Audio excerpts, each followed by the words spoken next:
안녕하세요. 제 이름은 정수연입니다. 올해로 53. 남들이 보기엔 그냥 평범한 중년 남자죠. 20년 넘게 다닌 회사에서 희망퇴직을 받아들인 건 제 나름의 선택이었습니다. 억지로 밀려난 것도 아니었고, 누가 강요한 것도 아니었어요. 다만 그 선택을 후회한 적은 단 한 번도 없었는데, 그건 그 이후에 벌어진 일들 때문이기도 합니다. 퇴직하던 날 아내 민경이 그러더군요. 여보, 우리 이참에 내려가자. 서울에서 더 버티면 뭐가 달라져? 틀린 말이 아니었어요. 아파트 관리비에, 물가에, 숨만 쉬어도 돈이 나가는 서울에서 퇴직금 들고 버티는 게 능사는 아니었으니까요. 우리 부부는 오래전부터 막연하게 이야기해왔습니다. 나이 들면 어디 공기 좋은 데서 텃밭이나 일구며 살자고요. 그게 충청도 산골마을 단풍리였습니다. 처음 단풍리를 알게 된 건 지인 소개였어요. 마을 분위기가 조용하고 외지인도 잘 받아준다는 말에 직접 내려가 봤는데 딱 보는 순간 알았죠. 여기다 싶었습니다. 마을 뒤편으론 나지막한 산이 병풍처럼 둘러쳐져 있었고 앞으론 실개천이 흘렀어요. 집을 보러 다닌 게 세 번인데 세 번 다 같은 느낌이었습니다. 퇴직금 일부와 아내가 모아둔 적금을 털어 텃밭 달린 작은 단층집을 샀어요.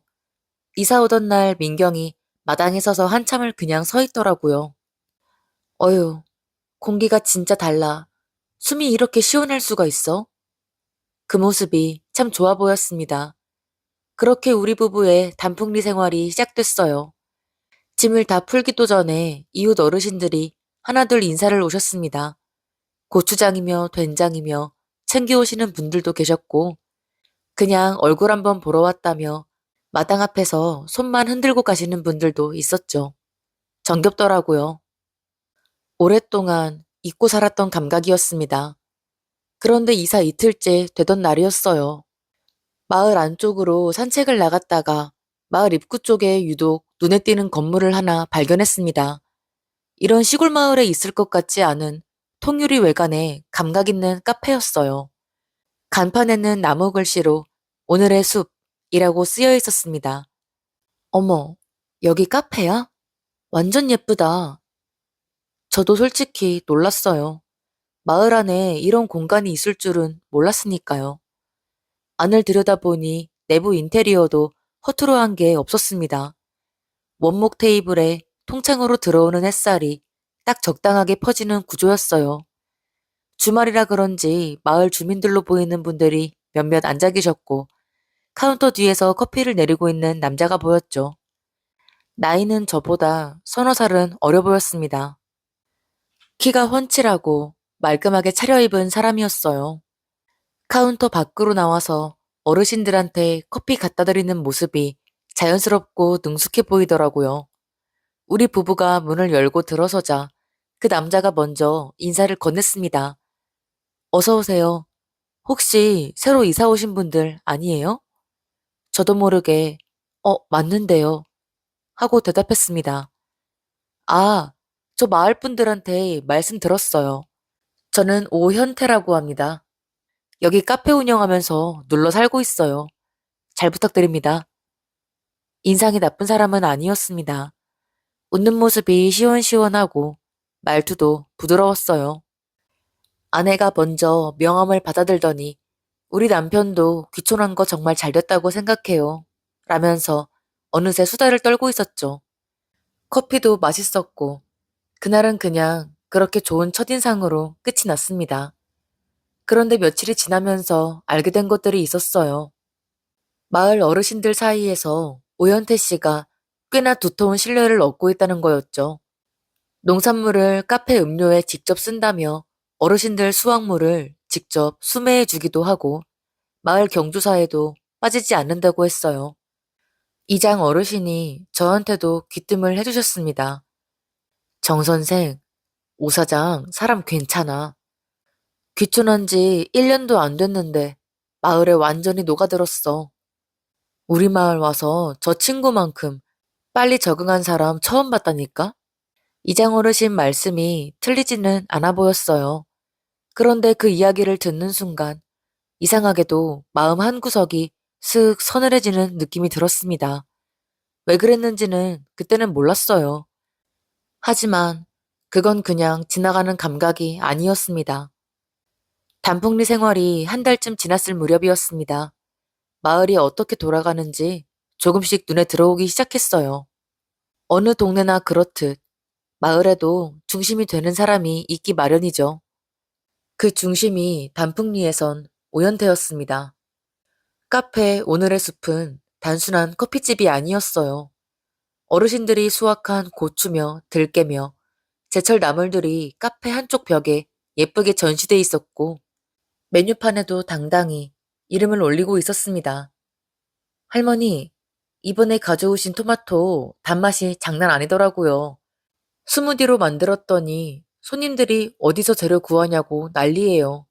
다음 주에도 좀 부탁드려도 될까요? 어르신들이 그 말에 얼마나 좋아하셨는지 몰라요. 평생 농사 지어도 제가 못 받는다고 한탄하시던 분들이 내 손으로 키운 게 메뉴에 올라간다는 것 자체를 자랑스러워 하셨으니까요. 오연태는 그런 감각이 탁월한 사람이었습니다.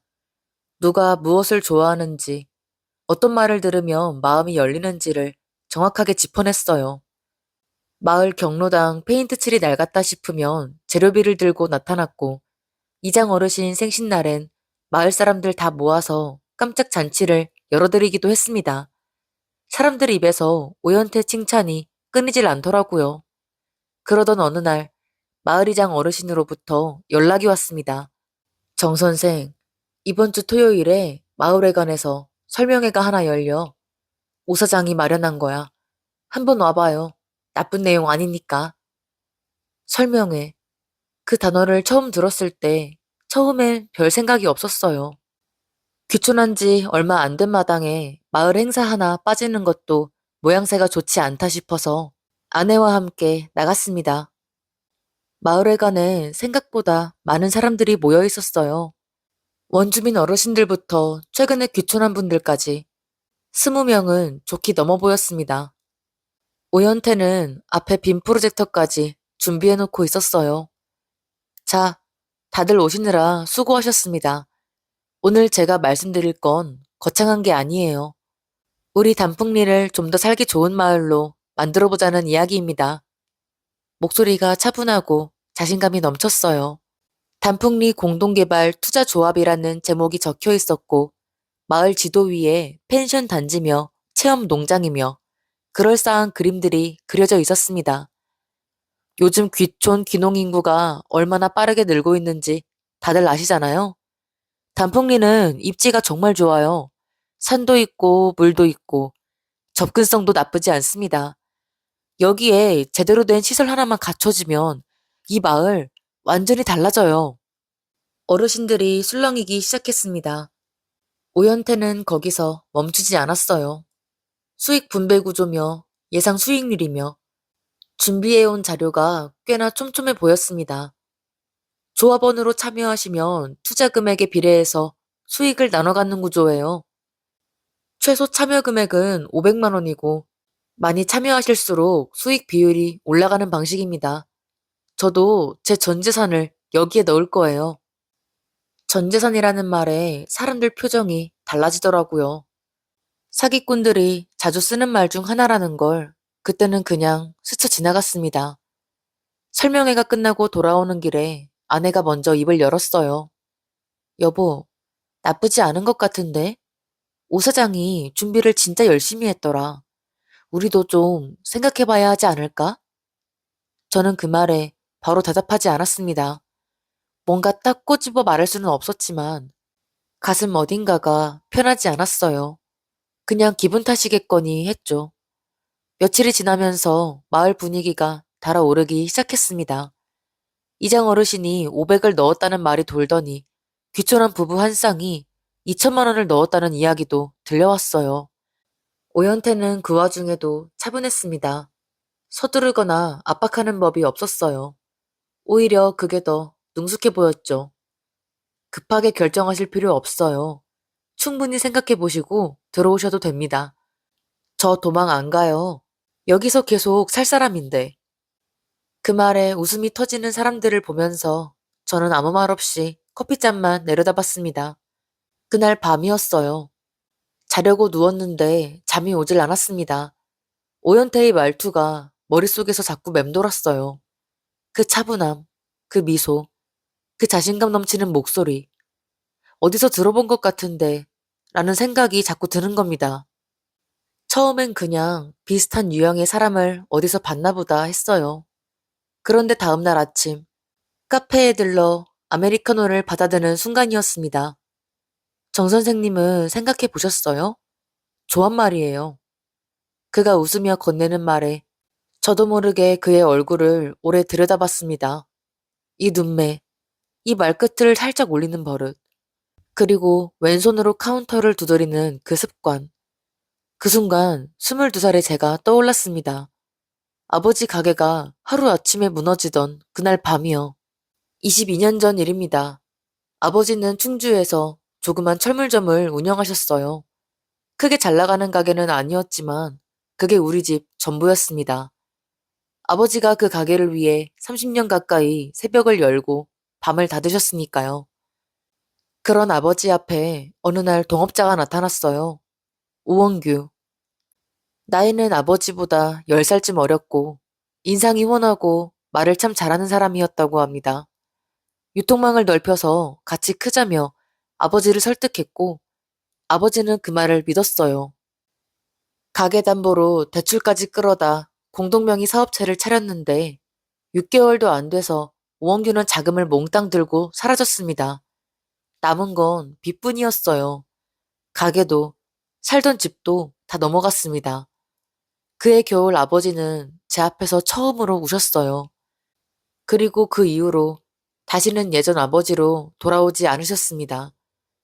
그 기억이 22년이 지난 단풍리에서 되살아난 겁니다. 그날 밤 저는 서재 구석에 처박아둔 이삿짐 박스를 뒤지기 시작했어요. 이사 올 때 왜 이런 걸 챙겨왔나 싶었던 박스. 아버지 유품 중에서 제가 끝내 버리지 못한 것들이 담긴 박스였습니다. 한참을 뒤지다 낡은 파일 봉투 하나가 나왔어요.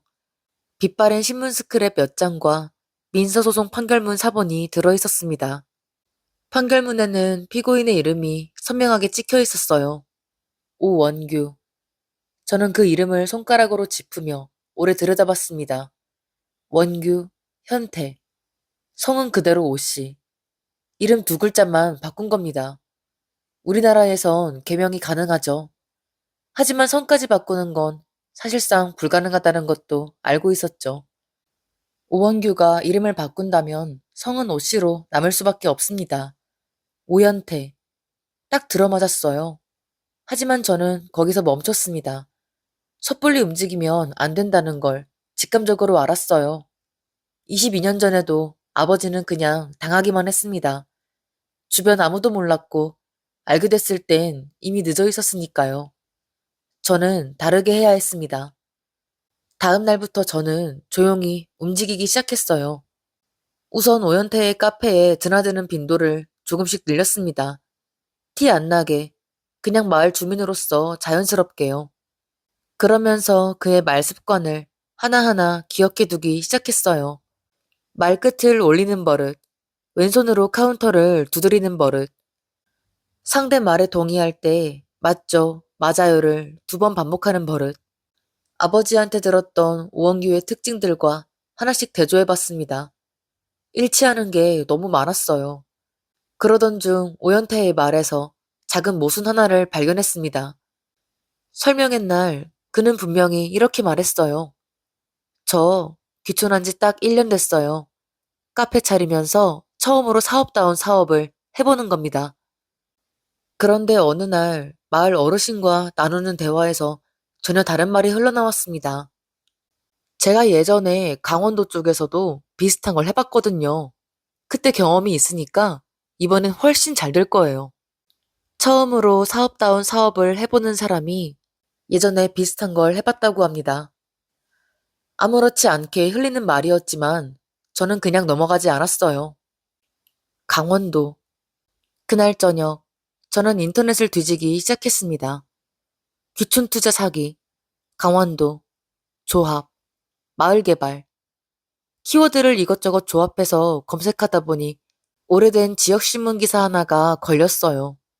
3년 전 강원도 인제의 한 마을에서 공동개발 투자조합을 빌미로 한 사기 사건이 있었다는 내용이었습니다. 피해 주민 12명, 피해 금액 총 2억 7천만 원, 가해자는 잠적, 이름은 나와 있지 않았어요. 하지만 수법이 너무도 똑같았습니다. 저는 그 기사를 캡처해 파일로 저장해뒀어요. 그리고 다음 날 아내 몰래 오래된 수첩을 꺼냈습니다. 아버지 사기 사건 당시 담당 형사였던 노반장 연락처가 거기 적혀 있었어요. 20년도 더 된 번호였지만 혹시나 하는 마음으로 저장해 두었던 겁니다. 전화기를 들었다 놨다를 몇 번 반복했어요. 아직 확실하지 않은 상태에서 섣불리 연락했다가 제가 틀린 거라면 아무 죄 없는 사람을 의심한 게 되니까요. 하지만 이미 마을 사람들이 하나둘 돈을 넣기 시작했습니다. 이장 어르신도, 귀촌 온 부부도, 논두렁 끝에 사시는 박씨 할머니도요. 시간이 없었어요. 저는 결국 수첩을 펼치고 번호를 눌렀습니다. 신호가 가더니 이내 걸걸한 목소리가 들려왔습니다. 여보세요? 저는 숨을 한 번 고르고 천천히 말했습니다. 혹시 충주 오원규 사건 기억하세요? 전화기 넘어가 잠깐 조용해졌어요. 당신 누구요? 노반장의 이름은 노철준이었습니다. 정년 퇴직한 지 벌써 5년이 넘었다고 했어요. 지금은 충주 외곽에서 조용히 살고 있다고 하더라고요. 처음엔 경계하는 눈치였습니다. 뜬금없이 20년 묵은 사건의 이야기를 꺼내는 낯선 목소리를 누가 반갑게 받겠어요. 하지만 제가 정수연이라고 당시 피해자 정명식의 아들이라고 밝히자 전화기 너머 분위기가 달라졌습니다. 정명식 씨 아들이요? 짧은 침묵이 흘렀어요. 명식 씨 지금은 좀 어떠세요? 저는 잠깐 말을 멈췄습니다. 7년 전에 돌아가셨어요. 그렇군요. 전화기 너머에서 낮은 한숨소리가 들렸어요. 그때 그 사건, 나 지금도 가끔 생각해요. 잡았어야 했는데, 제대로 마무리를 못했거든. 그 말에 오히려 제가 더 할 말을 잃었습니다. 저는 천천히 지금 상황을 설명했어요. 단풍리로 귀촌한 것, 오현태라는 인물이 마을에서 투자 조합을 꾸리고 있다는 것, 말 습관과 행동 패턴이 오원규와 너무 닮았다는 것까지요. 노반장은 중간에 끊지 않고 끝까지 들었습니다. 그리고 제 말이 끝나자 이렇게 말했어요. 직접 만납시다. 전화로 할 이야기가 아니야. 저는 다음 주 평일에 충주로 내려갔습니다. 노반장이 사는 동네 근처 작은 국밥집에서 마주 앉았어요. 머리가 반쯤 휘어진 70대 초반의 남자였습니다. 은퇴한 사람 특유의 느긋함이 있으면서도 눈빛만은 아직 날이 서 있는 사람이었어요. 오원규, 그놈 내가 2번 잡으려다 2번 다 놓쳤어요. 그 말이 시작이었습니다. 노반장에 따르면 오원규는 충주 사건 이후 잠적했다가 5년 뒤 전라도 장흥에서 이름을 바꿔 다시 나타났다고 했어요. 그때 이름이 오재현. 장흥에서도 똑같은 수법이었습니다. 마을 공동개발, 투자조합, 신뢰 구축, 그리고 잠적. 피해자들이 흩어져 있으니까 고소가 한데 안 모이는 거야. 충주 피해자들은 충주서 고소하고 장흥 피해자들은 장흥에서 고소하는데 그놈은 그 사이 어딘가에서 또 이름을 바꾸고 새 출발하는 거죠. 저는 손이 떨려왔습니다. 그 수법에 아버지가 당했고 장흥에서 또 누군가의 아버지가 당했고 지금 단풍리에서 그 다음 차례를 기다리고 있는 겁니다. 장흥 이후로는요? 강원도 인제. 거기서도 똑같이 했어요.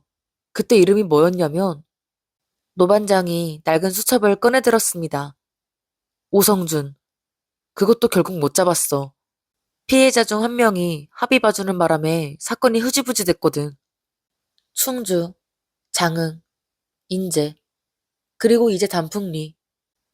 오원규, 오재현, 오성준. 오현태. 지금까지 확인된 피해 금액만 합쳐도 5억이 넘어요. 미확인 피해까지 합치면 얼마인지 몰라. 그놈이 그렇게 오래 이걸 반복할 수 있었던 건 매번 마을이 워낙 작으니까 소문이 안 퍼진 거야. 저는 커피를 한 모금 마시고 물었습니다. 지금 저한테 가장 필요한 게 뭔가요? 노반장이 천천히 고개를 들었어요. 오원규한테는 신체적 특징이 하나 있어요. 왼쪽 손목 안쪽에 흉터. 화상 흉터라 지우기도 힘든 거야. 충주 사건 때 직접 봤고 장흥 피해자도 똑같은 묘사를 했어요. 그게 확인되면 같은 사람이라는 걸 입증하는데 훨씬 힘이 실려요. 왼쪽 손목. 저는 머릿속으로 오연태가 카운터 뒤에서 커피를 내리던 모습을 떠올렸습니다. 왼손으로 카운터를 두드리는 버릇. 항상 긴팔을 입고 있었다는 것도요. 한 번도 반팔을 입은 적이 없었어요. 단풍리로 돌아오는 차 안에서 저는 오랫동안 아무 말도 하지 않았습니다. 아내가 조수석에서 물었어요. 어디 갔다 오는 거야, 혼자? 그냥 볼일 좀 있었어. 요즘 왜 이렇게 안색이 안 좋아, 당신? 어디 아픈 거 아니야? 저는 짧게 웃어 보였습니다.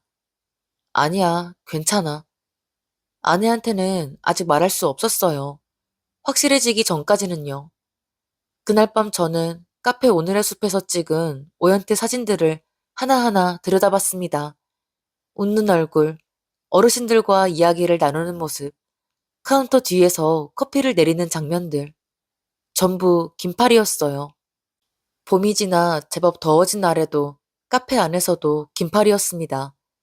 그리고 왼손은 항상 카운터 아래쪽에 두거나 몸쪽으로 살짝 접혀 있었어요. 무의식적인 습관이겠죠. 숨기는 것에 너무 익숙해진 사람의 습관. 저는 다음날 카페로 향했습니다. 흉터를 확인하는 건 생각보다 훨씬 어려운 일이었습니다. 대놓고 손목을 봐달라고 할 수도 없는 노릇이고, 그렇다고 멀찍이서 힐끔거린다고 보이는 것도 아니었으니까요. 저는 며칠을 카페에 드나들며 기회를 엿봤습니다. 오연태는 여전히 긴팔이었어요. 초여름 더위에도 흔들림이 없었습니다. 카페 안이 제법 더운 날에도 마을 어르신들과 텃밭일을 도울 때도 소매 한번 걷는 법이 없었어요. 마을 사람들은 그냥 깔끔한 사람이라고 생각했겠지만 저한테는 다르게 보였습니다. 숨기는 것에 너무 익숙해진 사람의 몸에 밴 습관이었으니까요. 그러던 어느 오후였어요. 카페 뒤편 작은 텃밭에서 오연태가 뭔가를 손질하는 모습이 통창 너머로 보였습니다.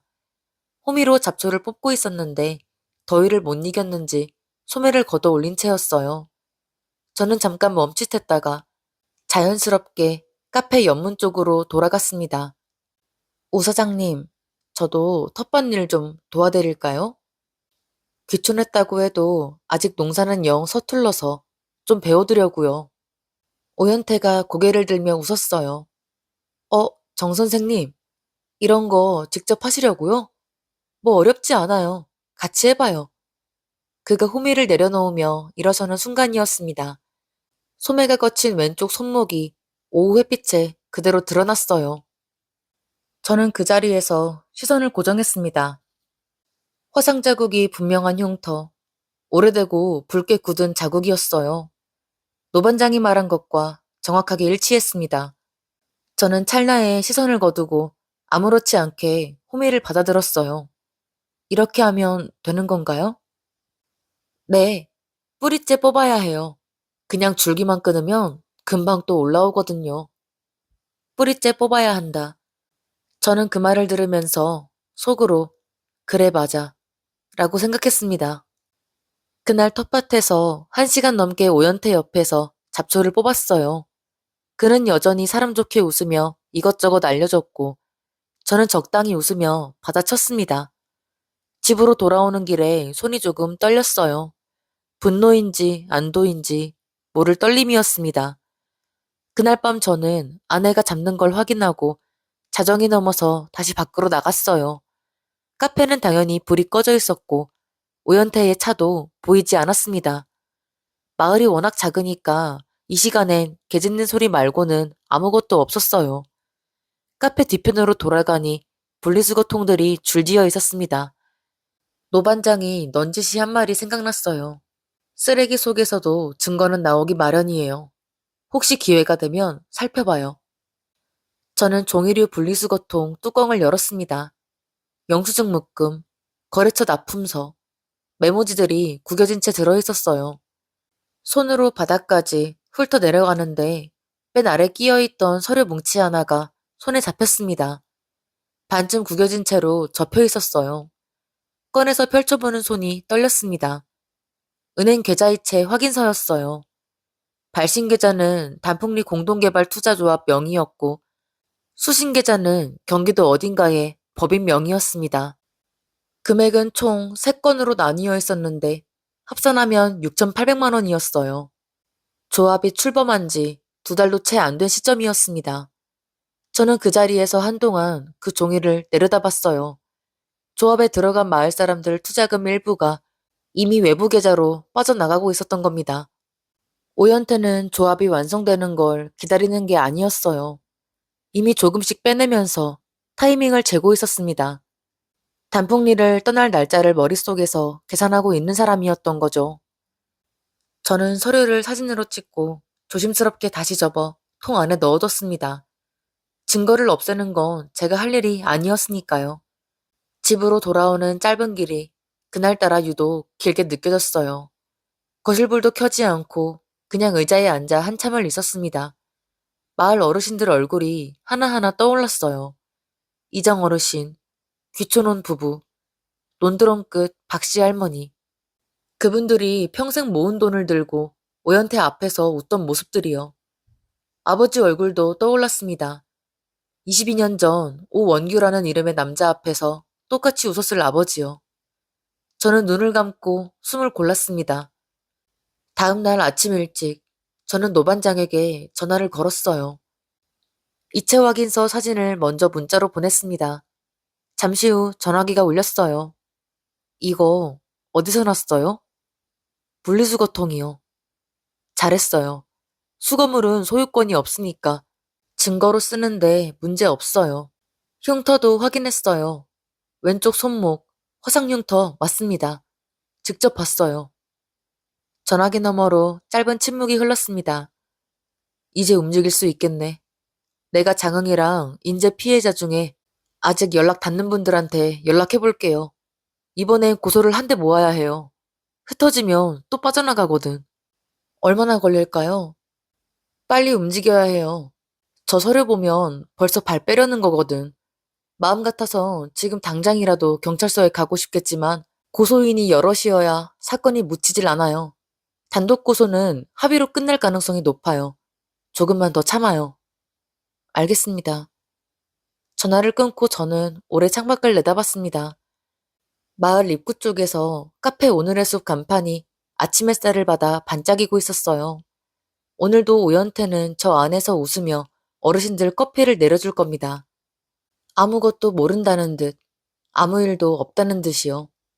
저는 자리에서 일어나 세수를 하고 카페로 향했습니다. 문을 열고 들어서자 오연태가 반갑게 손을 흔들었어요.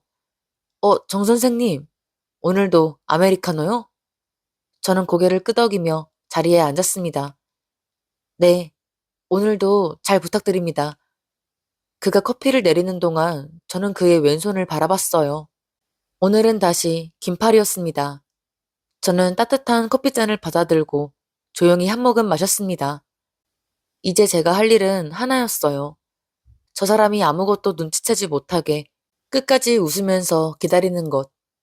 노반장이 움직이기 시작했습니다. 장흥 피해자는 70대 초반의 김복순 씨라는 분이었어요. 마을 공동 텃밭 사업에 노후 자금 3천만 원을 날린 분이었습니다. 오재현이라는 이름의 남자가 자기 마을에 나타났던 게 5년 전이라고 했어요. 김복순 씨가 기억을 모두 하고 있어요. 당시 계약서 사본도 있고 문자 내역도 있다더군. 인재 피해자는 50대 중반의 최동원 씨였습니다. 그분은 오성준이라는 이름으로 접근한 남자에게 마을 민박단지 개발 조합 명목으로 4,500만 원을 잃은 분이었어요. 최동원 씨는 당시에 직접 고소까지 했던 분이야. 근데 가해자가 잠적하고 사건이 흐지부지 됐거든. 이 사람 지금도 화가 안 풀려서 연락하자마자 바로 하겠다고 했어요. 저는 전화기를 붙잡고 두 분과 차례로 통화했습니다. 김복순 씨는 목소리가 떨렸어요. 그놈이 또 다른 데서 그 짓을 하고 있는 거예요? 네. 지금 저희 마을에서 똑같은 수법을 쓰고 있습니다. 세상에. 내가 그때 제대로 못 잡은 게 이렇게 돌아오는구나. 할게요. 당연히 해야죠. 최동원 씨는 달랐어요. 분노가 단단하게 굳어있는 사람이었습니다. 어디다 고소장 내면 됩니까? 말만 해요. 짧고 굵었어요. 저는 그 두 분의 연락처를 노반장에게 넘겼고 노반장은 법률사무소를 통해 고소장 작성에 들어갔습니다. 충주, 장흥, 인제, 그리고 단풍리. 피해 사실이 하나의 고소장에 묶이기 시작했어요. 그런데 한 가지 문제가 있었습니다. 단풍리 조합원들이 아직도 돈을 추가로 입금하고 있었어요. 오연태는 2차 입금 마감일을 다음 달로 잡아두고 있었는데 그 전에 사건이 터지지 않으면 피해 금액이 더 불어나는 상황이었습니다. 마을 사람들한테 미리 알리는 건 선택지가 아니었어요. 소문이 퍼지는 순간 오연태가 눈치채고 사라질 수 있었으니까요. 저는 며칠을 고민했습니다. 2차 납입 전에 뭔가 결정적인 자리를 만들어야 했어요. 오연태가 모든 조합원들 앞에 모인 자리, 그 자리에서 한꺼번에 터뜨려야 피해자들을 더 만들지 않을 수 있었습니다. 그때 제 머릿속에 하나의 아이디어가 떠올랐어요. 설명회를 한 번 더 열게 만드는 거였습니다. 진행 상황을 조합원들에게 보고하는 중간 설명회. 오연태 입장에서도 신뢰를 더 쌓을 수 있는 자리니까 거절할 이유가 없었어요. 저는 그 다음날 카페로 갔습니다. 커피를 한 잔 받아들고 카운터 앞에 서서 아무렇지 않게 말을 꺼냈어요.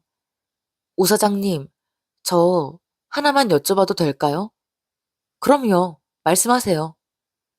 2차 납입 전에 중간 보고 자리 같은 거 한번 열면 어떨까요?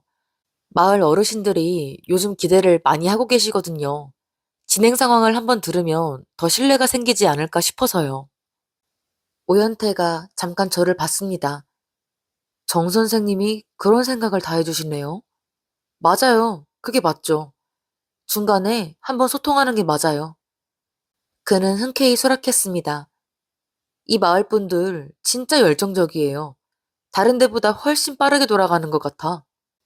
좋아요. 그렇게 해봐요. 저는 웃으며 고개를 끄덕였습니다. 속으로는 이미 날짜를 계산하고 있었어요. 노반장에게 연락해 고소장 제출 일정을 그 설명의 날짜에 맞췄습니다. 설명회 당일 경찰이 현장에 나올 수 있게 사전 조율해 볼게요. 피의자가 도주할 가능성이 있다고 하면 협조해 줄 거야. 노반장은 또 한 가지를 더 준비했어요. 인재사건 당시 오성준을 직접 만났던 기자가 있었는데 그 기자가 아직도 이 사건을 쫓고 있다는 겁니다. 연속 사기 사건이니까 기자 입장에서도 놓치기 싫은 거겠죠. 설명회 자리 바깥에서 지켜보게 하면 어때요? 좋습니다. 모든 것이 하나씩 맞춰지고 있었어요. 설명회 날짜가 잡혔고 고소장이 완성 단계에 접어들었고 피해자 3명이 한 방향을 보고 있었습니다. 하지만 그 과정이 결코 쉽지는 않았어요. 마을 사람들 앞에서 매일같이 오연태와 웃으며 대화해야 했으니까요. 정 선생님은 납입 생각 있으세요? 진짜 이번이 마지막 기회거든요. 저는 그 말에 잠깐 뜸을 들이고 대답했습니다. 좀 더 생각해보고 결정할게요. 아직 확신이 좀 부족해서. 신중하시네. 뭐 그것도 맞는 말이죠. 그가 웃으며 넘겼어요. 저도 웃었습니다. 이 사람이 지금 저를 아직 안전한 사람으로 보고 있다는 걸 알았거든요. 설명의 사흘 전, 저는 노반장에게 마지막으로 전화를 걸었습니다. 다 준비됐죠? 고소장 접수 완료됐어요. 김복순 씨랑 최동원 씨도 당일 단풍리로 올라오기로 했고, 기자도 대기하기로 했어요. 경찰 쪽도 얘기해놨고요. 전화를 끊고 저는 아내를 불렀습니다. 이제는 말할 때가 됐으니까요. 당신 지금 무슨 말 하는 거야? 오현태 씨가 오사장이 되기 전에 뭘 해온 사람인지 처음부터 다 얘기할게. 아내는 한동안 아무 말도 못했습니다. 그날 밤 저는 아내와 마주 앉아 2시간 넘게 이야기했어요.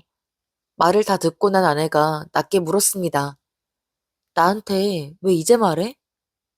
미리 알면 당신 얼굴에 티가 나서 도주할 수도 있을까 봐. 먼저 말 못한 거 미안해. 아내가 한참 저를 보다가 천천히 고개를 끄덕였어요. 알겠어. 설명의 날까지 나도 평소대로 있을게. 저는 그 말에 아내 손을 꼭 쥐었습니다. 설명의 전날 밤이었어요. 저는 잠을 이루지 못했어요. 천장을 보며 누워있는데 머릿속에서 온갖 시나리오가 돌아갔습니다. 오연태가 눈치채고 그날 아침 사라져 있으면 어쩌나. 고소장이 뭔가 절차상 문제가 생기면 어쩌나. 마을 사람들이 현장에서 걷잡을 수 없이 흥분하면 어쩌나. 생각이 꼬리를 물었어요. 옆에서 아내가 조용히 말했습니다. 자, 당신? 아니, 잠이 안 와. 나도 안 와. 잠깐 침묵이 흘렀어요. 근데 있잖아, 당신. 왜 꼭 이렇게까지 해야 해? 우리가 피해를 본 것도 아니잖아. 그냥 경찰에 신고하고 우린 빠지면 안 돼? 저는 바로 대답하지 않았습니다. 아내의 말이 틀린 건 아니었어요. 우리 부부는 조합에 한 푼도 넣지 않았고 따지고 보면 우리가 직접 피해를 입은 건 없었습니다. 그냥 신고만 하고 빠져도 됐어요.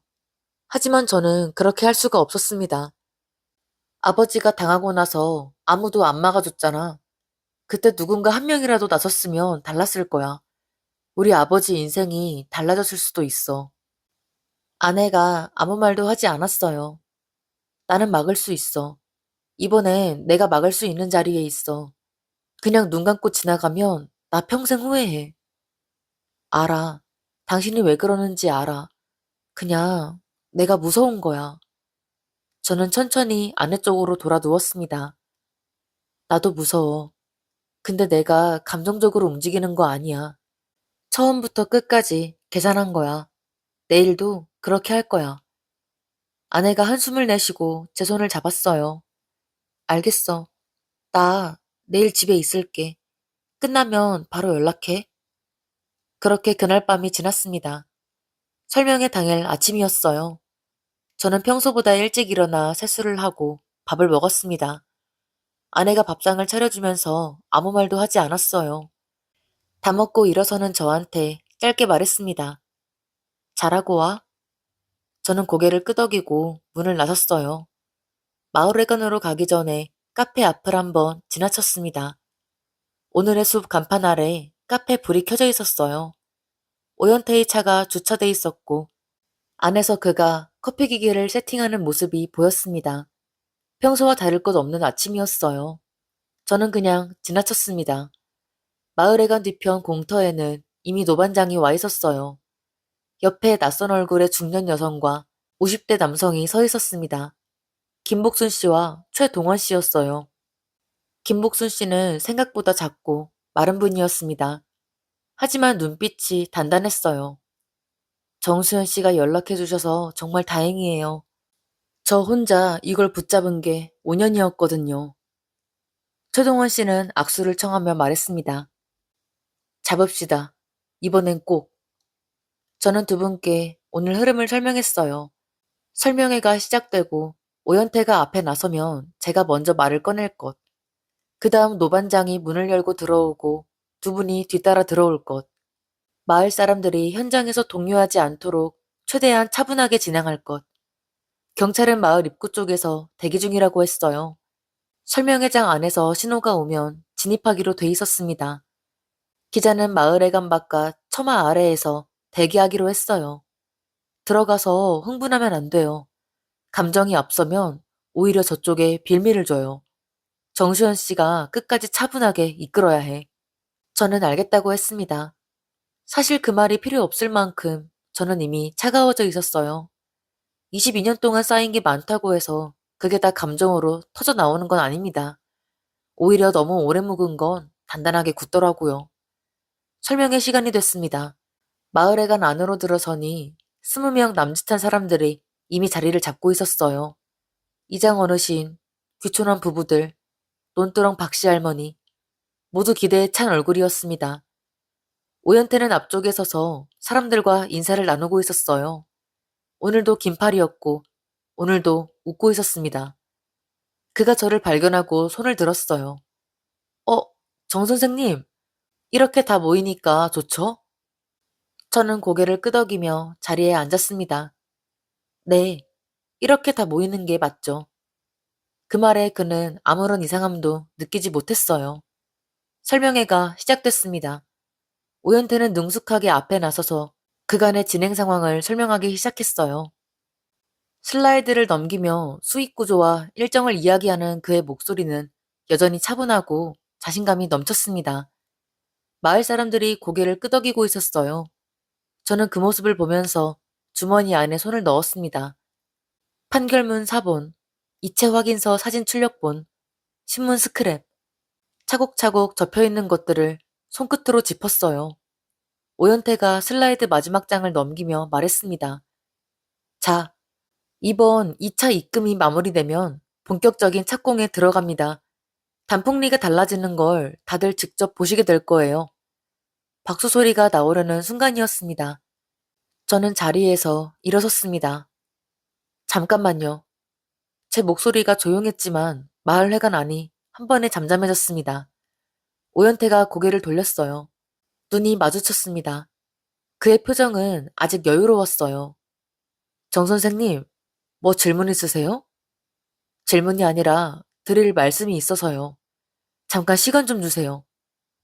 저는 앞으로 걸어 나갔습니다. 주머니에서 접혀있던 서류들을 꺼내 천천히 펼쳤어요. 마을 사람들이 웅성이기 시작했습니다. 오연태 씨, 혹시 오원규라는 이름 기억하세요? 순간 오연태의 얼굴이 굳었어요. 찰나였지만 저는 놓치지 않았습니다. 그는 곧바로 웃음을 되찾았어요. 그게 무슨 말씀이에요, 갑자기? 당신은 22년 전 충주에서 오원규라는 이름으로 철물점 동업자한테 사기를 쳤어요. 그 피해자가 제 아버지입니다. 마을 회관 안이 완전히 조용해졌어요. 이장 어르신이 자리에서 일어섰다 앉으셨습니다. 오연태는 두 손을 들어 보이며 당황한 척 웃었어요. 아니 정 선생님, 저는 오원규가 누군지도 모르는데 이게 무슨 말이에요? 사람 잘못 보신 거 아닌가요? 충주 다음은 장흥이었어요. 오재현이라는 이름으로 마을 공동 텃밭사업 조합을 꾸렸죠. 피해자 12명의 피해 금액 2억 7천만 원. 오연태의 웃음이 살짝 흔들렸습니다. 장흥 다음은 인제 오성준이라는 이름으로 마을 민박단지 개발조합. 거기서도 피해자를 만들고 잠적했어요. 마을회관 뒤쪽에서 문이 열렸습니다. 노반장이 들어섰어요. 그 뒤로 김복순 씨와 최동원 씨가 따라 들어왔습니다. 오연태의 눈이 크게 뜨였어요. 김복순 씨가 그를 손가락으로 가리키며 말했습니다. 나 기억해요? 장흥 매화리. 나한테 오재현이라고 했죠? 오연태가 뒤로 반걸음 물러섰어요. 인제도 기억 안 나요? 오성준 씨. 나 고소장까지 냈던 사람이에요.